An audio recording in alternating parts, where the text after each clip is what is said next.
Now, welcome to another Path to Ahsoka, where this time we're going to cover a few different things and characters, I believe. Yes. Not one specific. 4 to be precise. Okay. We're going to go over Rex, Chopper, Huyang, and the Purrgil. I had to slow down to say Huyang because I still want to call him Huyang, but this is a informational video, so I have So to you be got to a get little the bit name better. right, not call him Dr. Huyang. Well, you'll see by the end. You'll see. That's an interesting foursome you got there. Yeah. And it's Thursday. Do they all ride the Purrgil together, or No. Let's just get started then. is it because- Thursday? Yeah, it's Thursday. Okay. We're going to start with Rex, formerly designated CT-7567. He was a clone trooper in the Grand Army of the Republic, made from genetic template Jango Fett. Yeah. So he's a Mandalorian in some ways. Well, yeah, sort of. Well, they were manufactured on the planet Kamino. Can you say birthed or something? No, manufactured. They have accelerated aging built into the genetics because they had to raise the army fast on Kamino, so they got through the childhood stages really quick so that they would spend most of their life in their adulthood being able to fight the war and then die off because that's what the Kaminoans wanted. It's lovely. It's not a good way to treat their vets. No, the clone vets are not treated well at all. But Rex, he was one we followed his career with interest, you could say. Ugh. He was given ARC Trooper training, so he was a step above a lot of the others. He was a veteran clone captain, a clone commander. He commanded, of course, the Grand Army of the Republic, the 501st Legion, which is Anakin's squad. He later served as a captain and commander within the Alliance to Restore the Republic during the Galactic Civil War. He was close friends with Anakin. I mean, Anakin proved that the Jedi saw the clones, for the most part, most of the Jedi saw the clones as people. Yeah, there were some They who saw did. them as individuals, despite the fact that they all looked the same. Yeah, that's one of the first things Yoda says in the Clone Wars, the first episode of the Clone Wars, I should say. How he sees them as individuals within the Force. Yes. It's good stuff. It really helped the clones, too, to bond with their generals. They had really close working relationships. The generals could see them and recognize them each individually. They never didn't know which clone they were speaking to. Yeah, which It was I'm sure beautiful. kind of boosts morale a little bit to know that your generals see you as individuals, not just fodder on the battlefield. Their generals never really called them by number. Yeah, some did. Most of them did not. I mean, not the Most of good them ones. referred to them by the names that they had chosen We ignore the themselves. Pong Krells, yeah. Yeah, you have to ignore the Pongkrells of the world. He didn't like his clones. He was horrible. That's putting it mildly. When Ahsoka became the Padawan of Anakin Skywalker, she too forged a really close bond with Rex.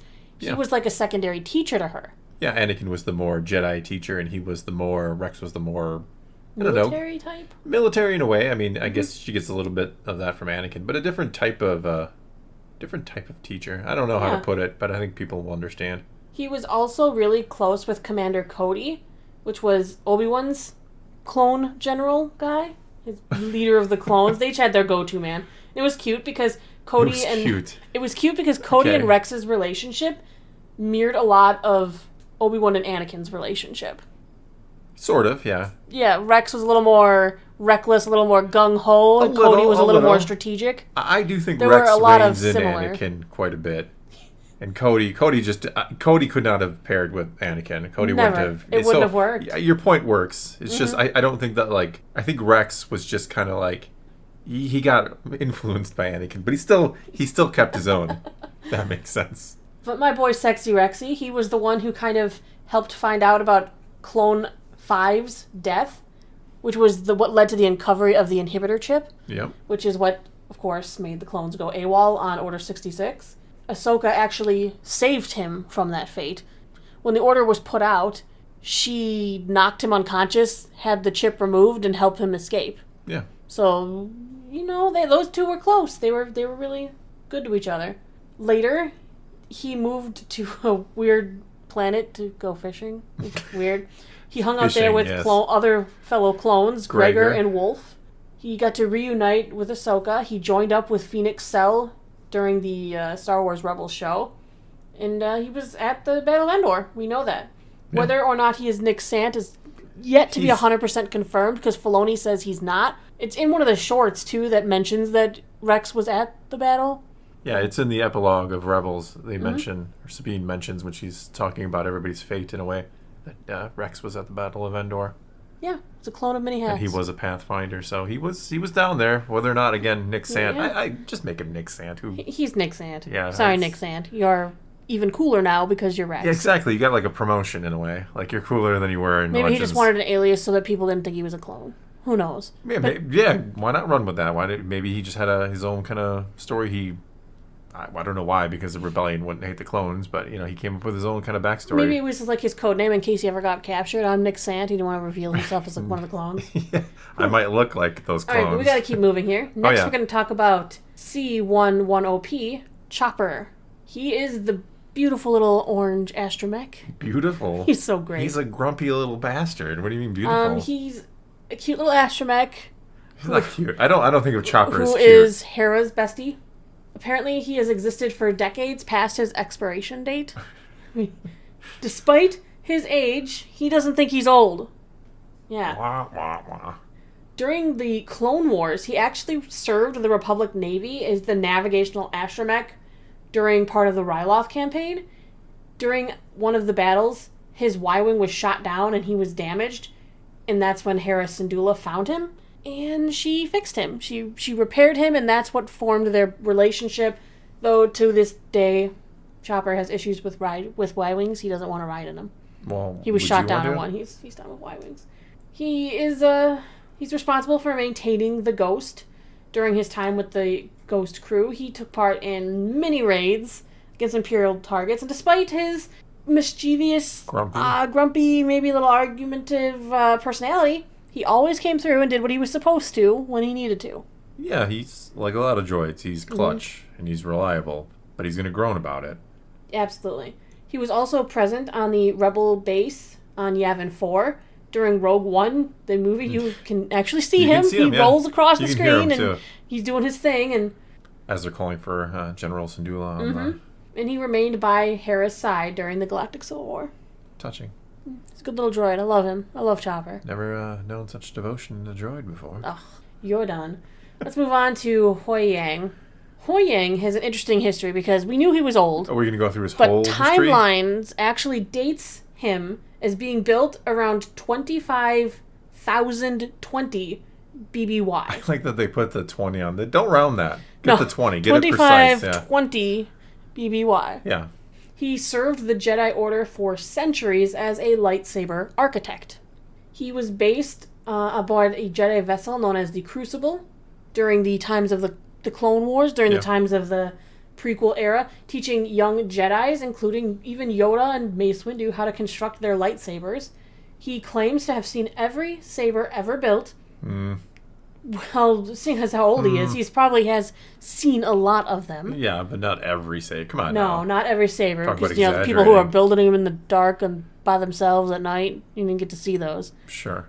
But he used to accompany young trainees to the planet Ilum, where they received their kyber crystals when they were called out to them to the Force, and he would help them, teach them how to fashion their own lightsabers. Funnily, we have talked about this a lot, he was voiced by a Doctor Who actor, David Tennant, who was continuing to voice him. Yep, he's coming back, which is awesome. And to help you with my Professor Huyang references, Dr. Huyang, in the 2022 novel Brotherhood, they did allude to David Tennant's role as the 10th Doctor, saying, and this is a quote, Professor Huyang was so old that the ancient droid supposedly arrived at the Jedi Temple in a big blue box thousands of years ago. Yeah, I actually remember that. Yeah, because he's Dr. Yes. Huyang. All right, we're going to move on, even though I could talk about him all day. And he could talk about lightsabers all day. Just watch the gathering. We get along. He gets a nice little spiel about lightsabers. Yes, he does. To the younglings. It's cute. He's a good teacher. They're fine episodes, yeah. I hope he talks about lightsabers some in the new. Well, if he doesn't, then why did you bring him? Why are you here? Maybe she's just delivering him to Luke's. Luke needs help.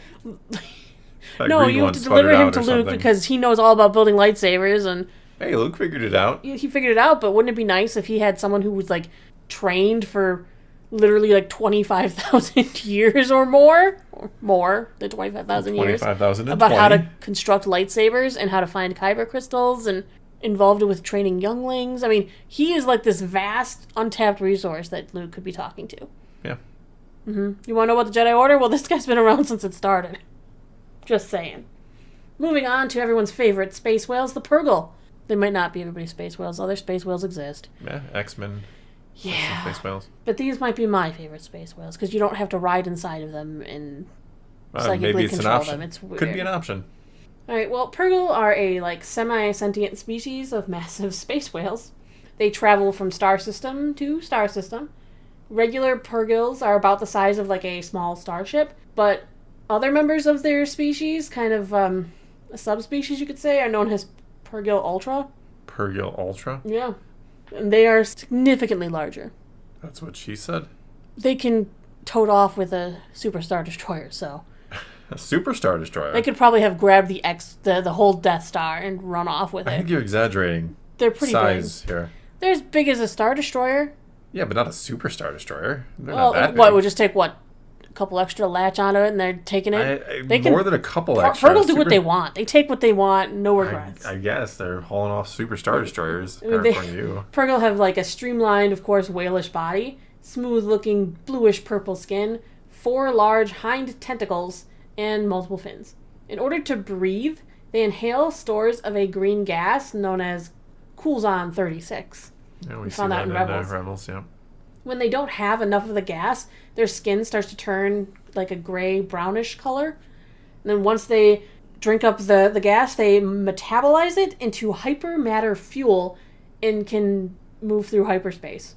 Makes sense. It's a natural ability that they have. It's fine.